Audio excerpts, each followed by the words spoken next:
యెహోవాను కనపరచుము, రాజుని కనపరచుము. అలాగు చేయని వారి జోలికి పోకము.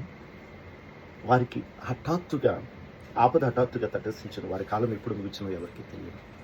సామెతల గ్రంథము 24 అధ్యాయంలో 21, 22 వచనాల్లో మాట్లాడుతుంది. నిజంగా మన జీవితంలో దేవుని కనపరచడం అనేది మన యొక్క జీవన శైలిగా మారాలి. దేవుడిని ఎలా కనపరచగలమంటే, దేవుని స్తుతిస్తున్నవాడు ఆయన కనపరుస్తున్నాడని బైబిల్ సెలవిస్తుంది.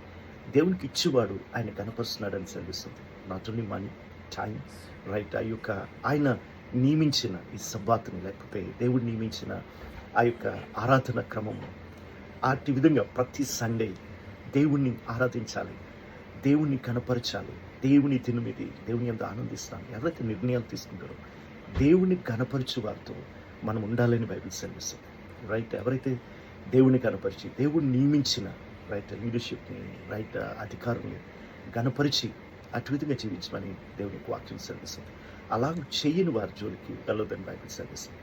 మనమైతే అలా చేస్తాము కాబట్టి మనకి దీర్ఘాయు కలుగుతుంది. హఠాత్తుగా ఆపద రాదు, కానీ హఠాత్తుగా దీవెనలతో దేవుడు నింపుతాడు ప్రియులారా. కాబట్టి దేవుని కనపడతాం, దేవుని యొక్క ప్రజలను, దేవుడు నియమించిన అధికారులను కనపడతాం.